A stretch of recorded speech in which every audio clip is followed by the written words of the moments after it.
Russia has opposed a new Arab-European draft resolution on Syria, saying it can't be used as a basis for resolving the crisis. The country's ambassador to the UN says Moscow will carry on searching for ways to end violence there. Well, RT's Marina Portnaya has been following the latest meeting at the UN Security Council in New York.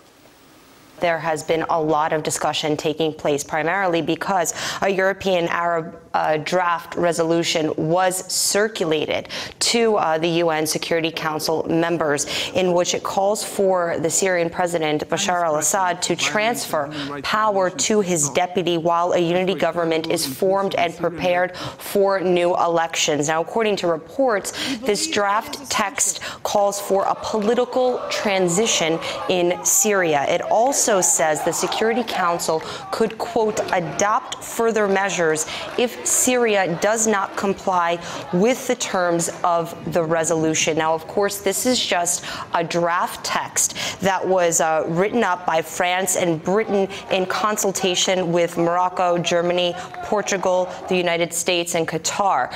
This is a draft that is just beginning to be discussed by the Security Council members.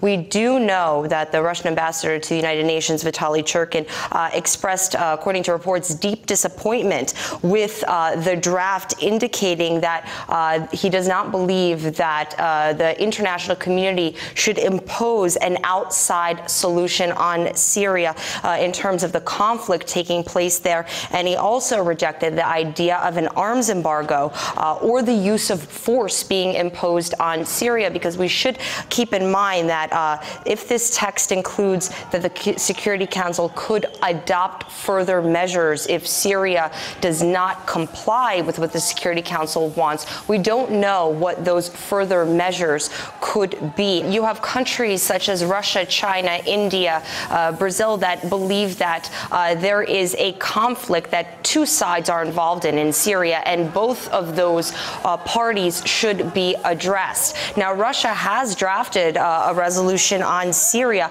but according to reports and according to what members have told me, it does not include the cohesive or punitive measures against Syria that Western countries are looking for. The Russian draft holds both parties accountable. It doesn't call for any type of regime change, and that is something that Russia and China, we saw 3 months ago, vetoed a Western draft resolution that could impose possibly regime change in Syria, and that's where you have a difference of opinions. But this story will continue next week, because from what we're told, the Security Council will meet to discuss the text of this draft resolution.